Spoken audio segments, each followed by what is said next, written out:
Hey everyone, so in this video, I'm just going to be rating some people that are in my new region. I guess I'll show the battle at full speed, and then afterwards I'll break it down a little bit by slowing it down.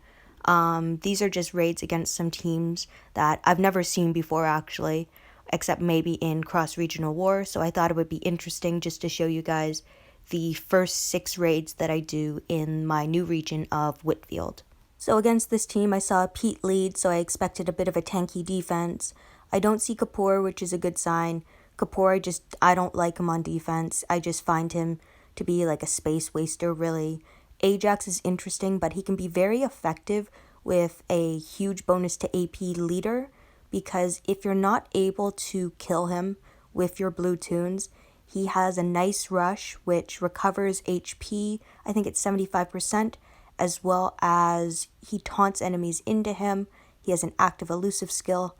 But when you have a tune like Princess, who can normalize tunes and do a high damage rush, as well as Mercer and a Dr. Stevens with a Priya, you're set up to have a pretty easy match, especially against an all-red defense team. I think I'm going to have a bit of fun trying out some people's defensive teams because, again, with me not knowing what they are, like back in my old region of Long, I was pretty familiar with people's defenses and could predict what they had. So by being able to try out new defenses, of course I can practice my own strategy, which usually involves utilizing Dr. Stevens a lot. So I always attack with my 2 damage dealers first before using Doc's Rush. That way those 2 tunes get the AP from him and are ready to rush on the second turn. With only 2 tunes left, it's an easy Priya rush with Rampage and double attack. That kind of just finishes it off. Now when we come up to some Mercer leads, I switched my Mercer attack team just because I like using RNG against RNG. Against this team, I want to try and give Slater AP because if he rushes, it's not a big deal. And if a command tune ends up rushing, it means they can't command Dr. Stevens. Also, because I know the nature of AP gains, I actually should have attacked both Frost and Slater on the first turn. The reasoning is AP from Dr. Stevens will go to the tunes with the most amount of AP. So I could have easily manipulated this by attacking Frost and Slater, which would force Dr. Stevens to give the 60% AP to both of those tunes. It would further help me because Dr. Stevens would have taunted my 3 tunes into him, which gives him the chance of giving more bonus AP out, because 60% is not the full 100%, and by attacking him, I'm giving away more AP. This again is a way to manipulate where the AP actually goes. This is a prime example explaining how understanding the functionality of tunes and their abilities can be leveraged to your advantage. So looking back at this team now, I see a lot of blue tunes and I see Dr. Stevens.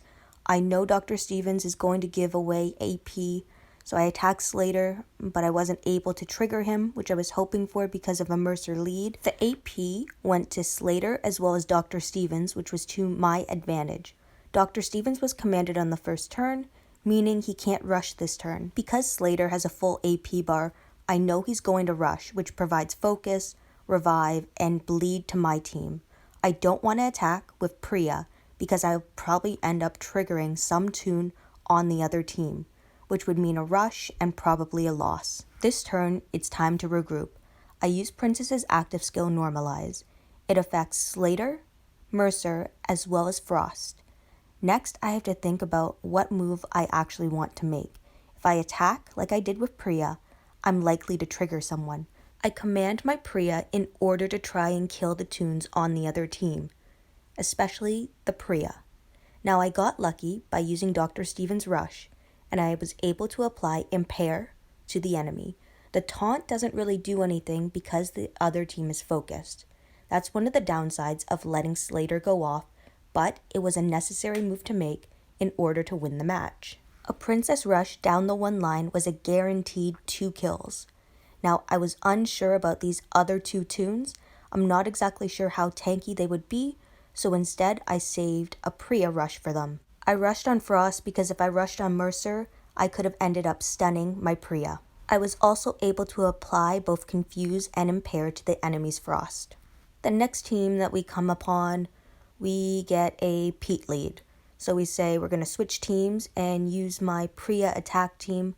I like using this team against Pete, and I mentioned this in a war video, that because Pete is a very tanky toon with HP, defense, and a huge bonus to AP when taking damage, I really need to utilize an attack lead and can't just rely upon team player on my Mercer. So now slowing it down, I start off by using Dr. Stevens and commanding him to start. I don't command rush him yet because I want to build AP on the toons of my choosing, so that's Priya as well as Princess. I rush Dr. Stevens on Xander because if Xander rushes, he'll give 100% AP to one toon. By using Dr. Stevens, it just gives me a little bit of control. I'm happy that I was able to kill Xander at the same time though, because if he had, say, a taunt resist mod, he could still end up command rushing a toon because Impair only prevents him from rushing, but doesn't stop him from using his specialist skill. So moving on to my second last attack, it's against a Pete lead. We kind of get a standard team with Kapoor, Ralito, Angel, and Krista. I don't want Angel using her active skill just because Dr. Stevens gives away a lot of AP, especially because he's taunting enemies into him, which, as you saw, gave AP to Glenn as well as Mercer. So this was a pretty quick attack. There wasn't any command toon on defense, which was kind of interesting. Ralito is a toon I definitely want in the future. I think a bleed team would be helpful to have. Regarding Angels, even though they apply 500 maim damage, because she's not the lead, she's not going to have the opportunity to apply anything to my Dr. Stevens. And based on the toons gaining the AP, Glenn and Mercer both have defensive and HP mods, so them gaining that AP, even if Angel did have exhaust going on, it wouldn't end up killing them. The only reason I checked Angel's mods, I just wanted to see if she had an impair weapon. I would definitely want to rush her just because of my Priya's attack up when impaired mod and how it affects all of her attacks. And now moving on to the last match, I don't want to drop defense. I could play the Angel team, but I really want to face another Mercer team just to show you that every match is a little bit different. And it's pretty unique, and it's difficult sometimes to actually face Mercer teams because of all the RNG. The way that I handle Mercer teams is by running my own Mercer, but it can be quite difficult and confusing only because you never know what toons are going to be stunned, really on either side. So key pieces could be stunned on your team, or they could be stunned on the opponent's team, and you don't really know until you start to play. I really do enjoy my Mercer lead team. There's definitely some things I still want to do with different toons' weapons, like Princess's weapon. I'm going to keep the bonus tough HP only because I run her on defense as well as offense, and it does help with some survivability. So in this attack, both the command as well as Dr. Stevens are not stunned. I'm trying again to give Maggie AP so that even if I don't kill her, Dr. Stevens will be giving her some of that AP. And because the other toons are stunned, it does mean that I have a bit of an advantage. I did get lucky when I was taunted by Dr. Stevens, so I still have Princess available. I have my command toon, so by commanding my Priya, I'm putting a little bit of faith in her and hoping that she's going to be able to kill Doc and potentially kill another toon.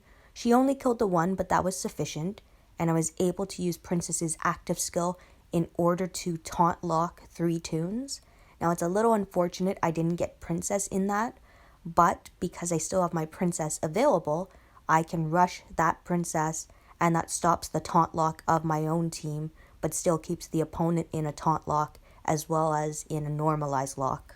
It can be a bit dangerous taunting a Priya, though, because if they have a rampage weapon with double attack, it can be deadly, especially if Mercer has team player, kind of like how mine does, but my team is tanky enough that it can take the blow. So by the time I was wrapping up this video, I had another raid energy, so I decided to include this last attack as well. I saw an S-Class Aaron lead, and I thought may as well try it out. Aaron is a pretty tanky toon, so it'd be interesting to attack this team. Now, there aren't any impair weapons. There's a 20% AP weapon on Angel, which is kind of interesting. So this team isn't as tanky as I expected. I was expecting to see Rosita and Frost. So this team was actually a lot easier to take down than what I initially expected. And similar to Pete lead teams, I have to use a Priya lead just because of how tanky Aaron makes defensive teams. So this defensive team actually has a lot of windows, meaning there's a lot of safe targets that I can attack without kind of triggering a weapon like stun weapon, impair weapon, AP down, absolute defense. So I really have free reign on this team, which, that's what makes defense teams different. When I'm able to take complete control as an attacker, like it just tells me that there's not enough RNG with a defensive team. Like right now, I'm even planning for Aaron to use his active skill to impair my team, because if he impairs Priya, he's actually giving her an attack boost. Anyway, thank you everyone for watching and listening to my video. I hope you guys found this helpful with how I go about rating new teams, and for War 2, I guess.